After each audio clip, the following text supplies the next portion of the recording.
Olá, boa noite, irmãos, graça e paz. Estamos aqui para mais um IBN em casa.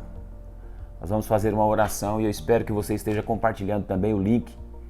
Lembrando que nós estamos estudando sobre as 7 igrejas do Apocalipse. Está sendo uma bênção essa série.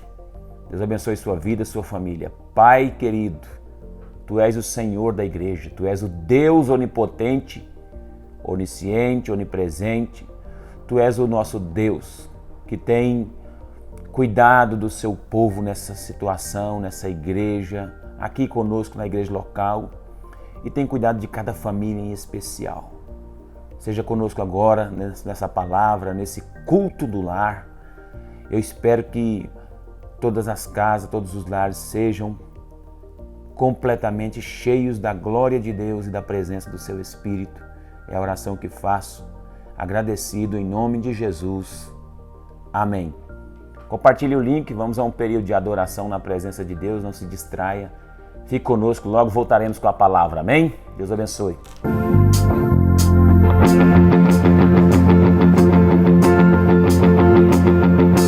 Grande é o Senhor e maior que tudo na terra. Declare isso. Grande é o Senhor e maior que tudo na terra.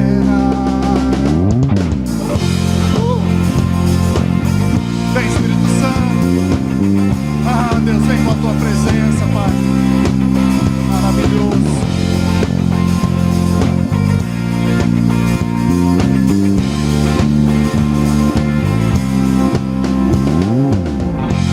Quando sinto o seu toque,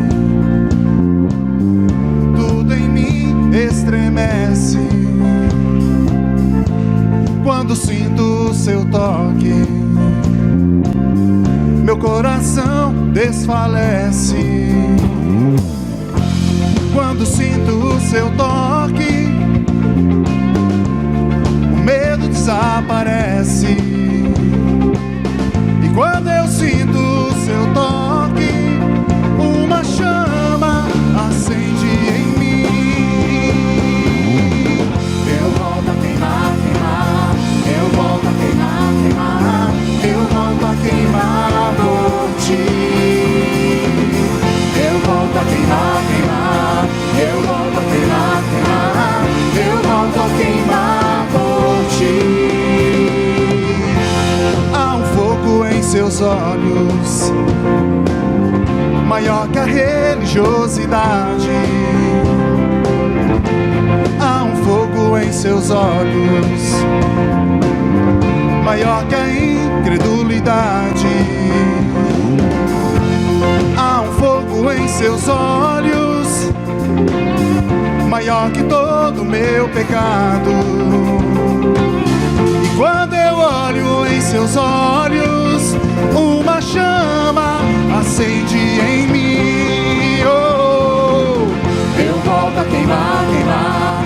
Eu volto a queimar, queimar. Eu volto a queimar por ti. Eu volto a queimar, queimar.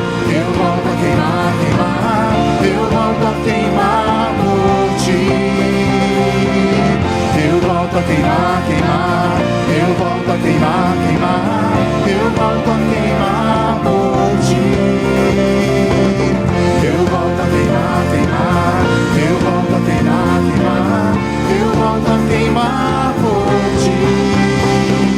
Fogo arderá continuamente em seu altar, não se apagará. E o fogo arderá continuamente em seu altar, não se apagará. E o fogo arderá continuamente em seu altar, não se apagará. E o fogo arderá continuamente sobre o altar, não se apagará.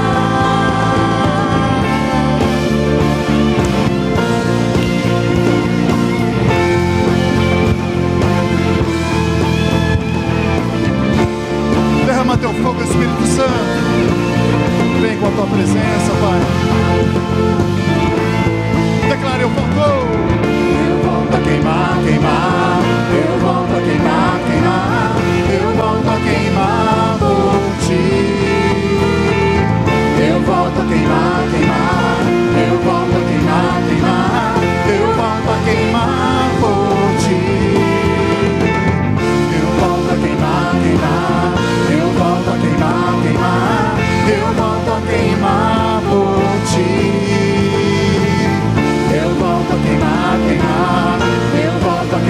queimar, queimar. Eu volto a queimar por ti. Eu volto a queimar, queimar. Levante suas mãos e declare: a queimar.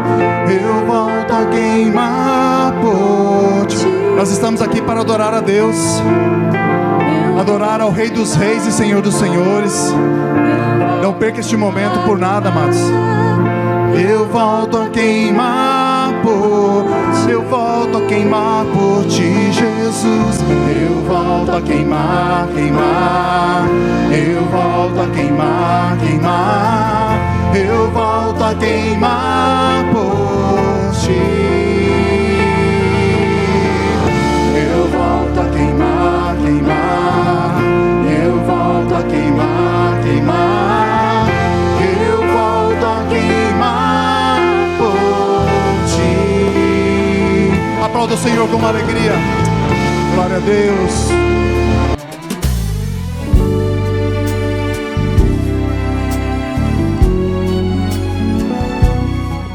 Voltando aqui, vamos com o texto da carta à igreja de Sardes.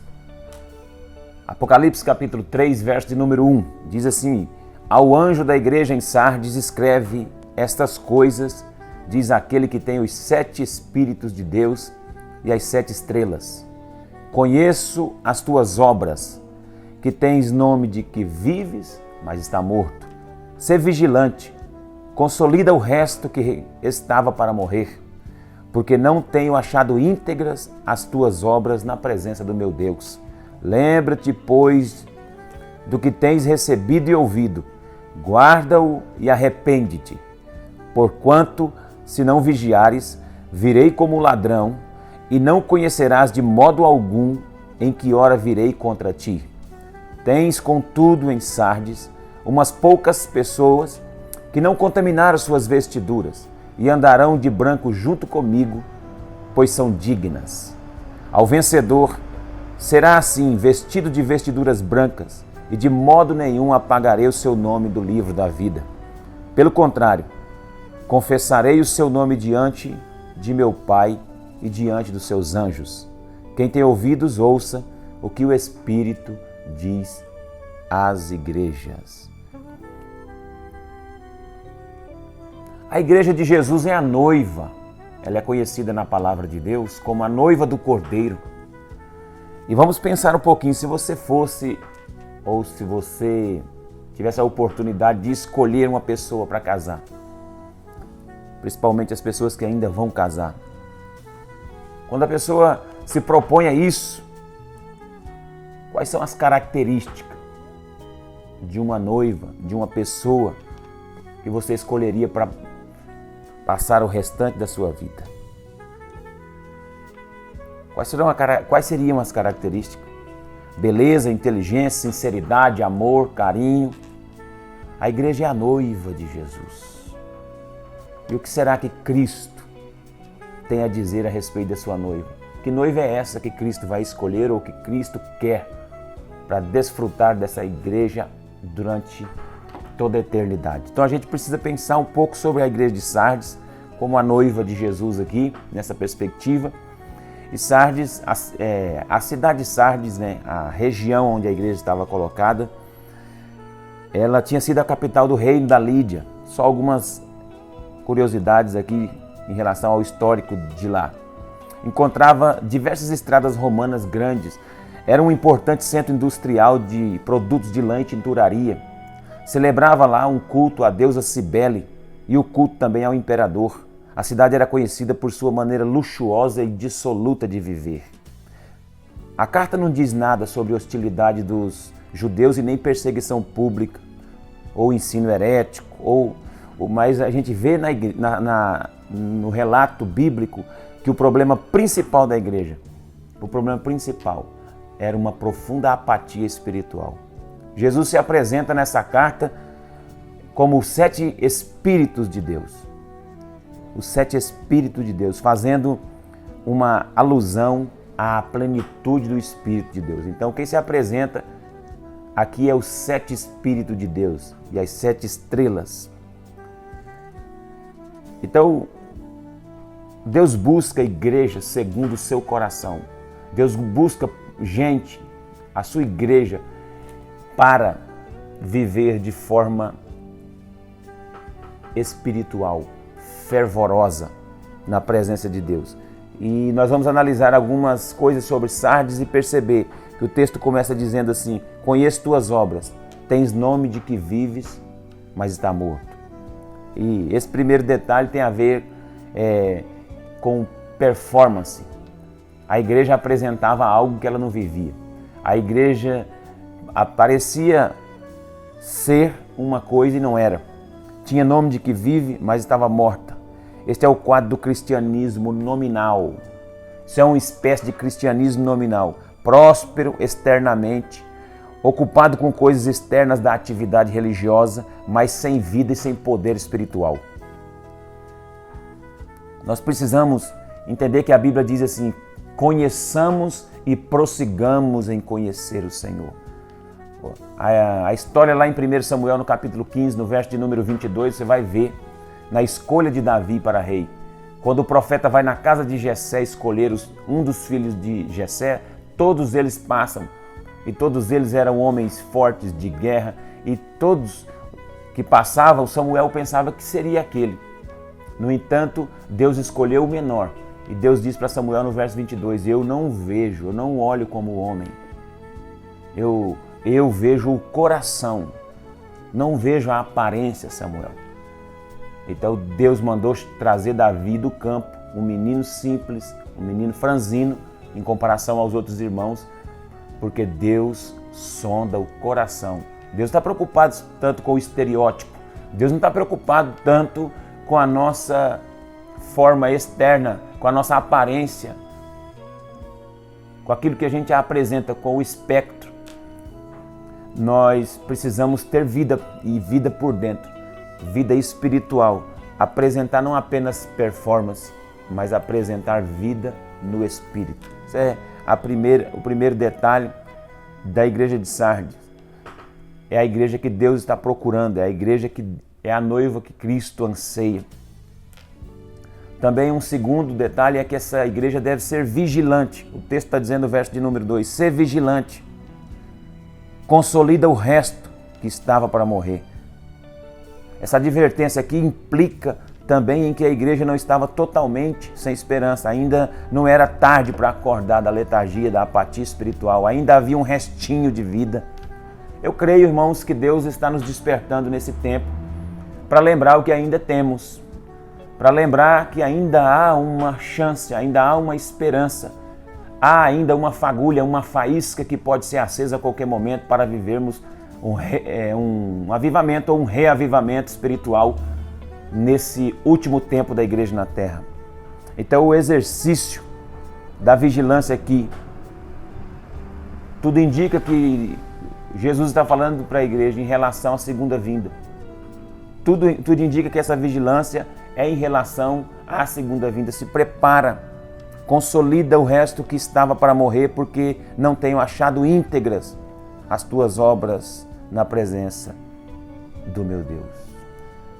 Essa é uma terceira advertência aqui, ou seja, correção que a Bíblia apresenta na parte B do verso 2, sobre a integridade das obras. Apresentar nossas obras inteiras, completas. Aos olhos de Deus, todas essas atividades religiosas eram um fracasso, porque eram somente formais e externas e não eram inspiradas pelo Espírito Santo. Desde todas as vezes que fazemos para Deus e não há uma inspiração do Espírito Santo, não há uma prioridade espiritual, o que fazemos torna mero serviço, mão de obra pura. Mão de obra, apenas mão de obra. Nós precisamos entender que o nosso serviço não é mais importante do que a nossa vida no Espírito. Se nós trabalharmos para Deus e não permitirmos Deus trabalhar em nós, não adianta nada. Aliás, eu digo que não deveríamos fazer nada para Deus enquanto não permitir Deus fazer tudo em nós. Então o Senhor corrige a igreja de Sardes dizendo, ser vigilante, consolida o resto que está para morrer, porque não tenho achado íntegras as tuas obras na presença do meu Deus. O texto ainda diz no verso 3, na parte A, lembra-te, pois, do que tens recebido e ouvido. Arrepende-te. Tem a ver com a nossa devoção. Lembra-te, pois, do que tem recebido e ouvido. Guarde teu coração, se arrepende. Aqui, irmãos, nesse contexto, a advertência se encaixa melhor em um acontecimento histórico, quando o Senhor trouxe uma experiência. E eles passaram por uma experiência sobre apatia. A igreja praticamente, historicamente aqui, parou. E o Senhor estava corrigindo essa igreja local. E nós encerramos aqui essa meditação da igreja de Sardes com um último conselho que o Senhor, ou correção que o Senhor faz à igreja. E veja bem que é uma igreja que o Senhor ama, que o Senhor está tentando trazer para o seu ambiente, porque é a noiva de Jesus, né? A noiva de Jesus. Jesus não vai buscar uma igreja de qualquer jeito. Aprenda isso, você é a igreja de Jesus. Jesus não vai passar a eternidade com a igreja dele de qualquer jeito. Uma igreja manchada, uma noiva sem compromisso, desarrumada, não. E ele diz assim, olha, tens contudo em Sardes umas poucas pessoas que não se contaminaram, as suas vestiduras, e essas andarão junto comigo, aleluia, junto comigo, de branco, porque são dignas.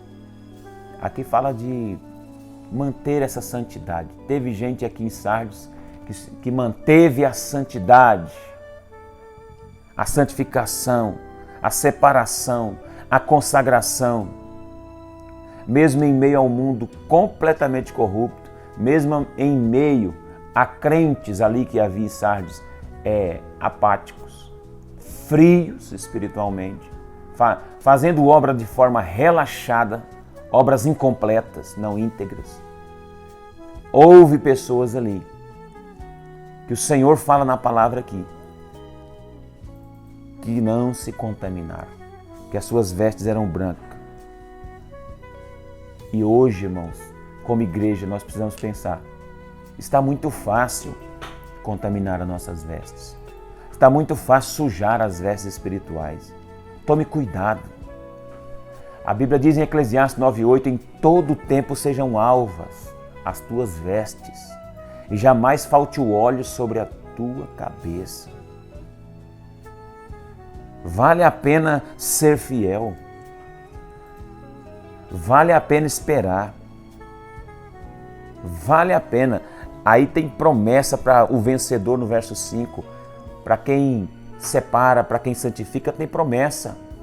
O texto encerra com a promessa, ao vencedor será assim, vestido de vestiduras brancas, e de modo nenhum apagarei o seu nome do livro da vida. Confessarei o seu nome diante do meu Pai e diante dos anjos. O próprio Senhor testemunhará da nossa vitória final. Então, a igreja de Sardes tem essa palavra e essa expectativa de uma noiva que venceu e de uma noiva que chegou para as bodas. Esse é o cuidado do Espírito, é o cuidado de Deus, é o cuidado daquele que tem os 7 Espíritos de Deus, a plenitude do Espírito de Deus. Jesus se apresenta como o 7 Espíritos, aquele que prepara a igreja, aquele que prepara a noiva, aquele que levanta ela da apatia, da frieza, da letargia, aquele que chama para um renovo, para um reavivamento. É esse que se apresenta aqui, fazendo essa convocação, fazendo essas correções, esses ajustes com a igreja de Sardes e conosco, para que não nos contaminemos com esse mundo, com as sujeiras, com as práticas, com os maus hábitos desse mundo tenebroso, pecaminoso, sujo. Então fica aí essa palavra para a sua meditação. E fica uma pergunta minha para a sua reflexão após orarmos. O que você tem feito de prático para vencer a frieza espiritual. O que você tem feito de prático? É oração? É jejum? É o quê? Compartilhe aí.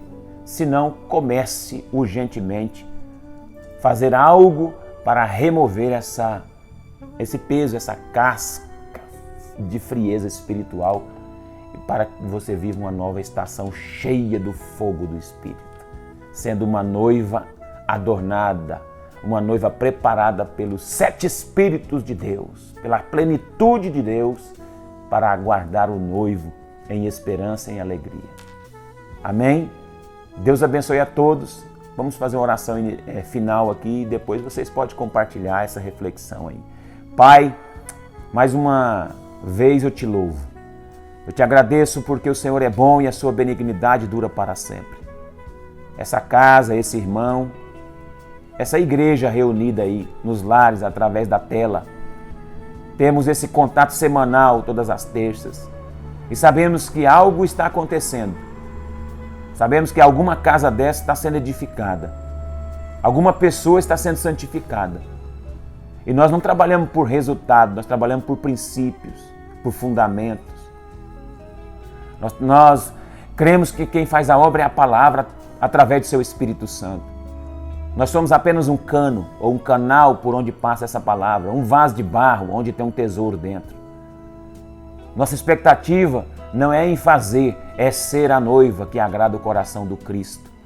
Ser a noiva que está sendo preparada pelo Espírito de Deus para encontrar com o seu noivo, para juntos celebrar a grande bodas do Cordeiro no final de tudo. E essa noiva precisa estar alinhada, precisa estar pronta, santificada, com as vestes brancas para aguardar o seu noivo. É a oração que faço, abençoando essa casa, pedindo que o Senhor cubra, cerca esse lugar, essa família, com o poder da sua glória e com a sua presença. Em nome de Jesus, amém. Deus abençoe, viva uma nova estação.